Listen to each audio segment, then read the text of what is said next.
తాను ఎలాంటి వ్యాఖ్యలు చేయలేదని ఎమ్మెల్యే మందుల సామిరి తెలిపారు. తన మాటల వల్ల ఎవరైనా బాధపడితే ఆ పదాలను వెనక్కి తీసుకుంటానని చెప్పారు.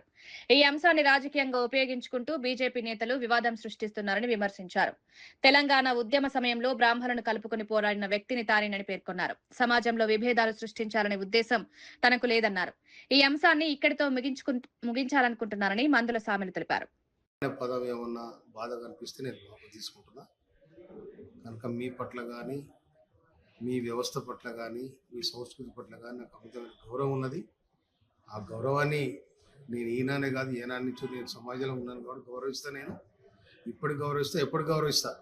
ఎందుకంటే నన్ను ఈ వర్గాల్లో ఉన్న బ్రాహ్మణులు కూడా, ఈ నియోజకవర్గంలో ఉన్న బ్రాహ్మణులు కూడా నన్ను చాలా గౌరవిస్తారు. నేను వాళ్ళని గౌరవిస్తా. నా ఇంట వాళ్ళు నాకు వాళ్ళ దీవెన ఉంది. కానీ సమాజానికి, బ్రాహ్మణ సమాజానికి ఒకవేళ మీరేమైనా బాధపడితే నేను చాలా విచారణ వ్యక్తం చేస్తున్నా, వాపసు తీసుకుంటున్నా. నేను కనుక మీ అందరూ కూడా విజ్ఞప్తి చేస్తున్నా. నేను అదే క్రమంలో దీన్ని అడ్డం పెట్టుకొని బీజేపీ వాళ్ళు మీ మధ్యలో మా మధ్యలో గ్యాప్ పెంచడానికి ప్రయత్నం చేస్తా ఉన్నారు.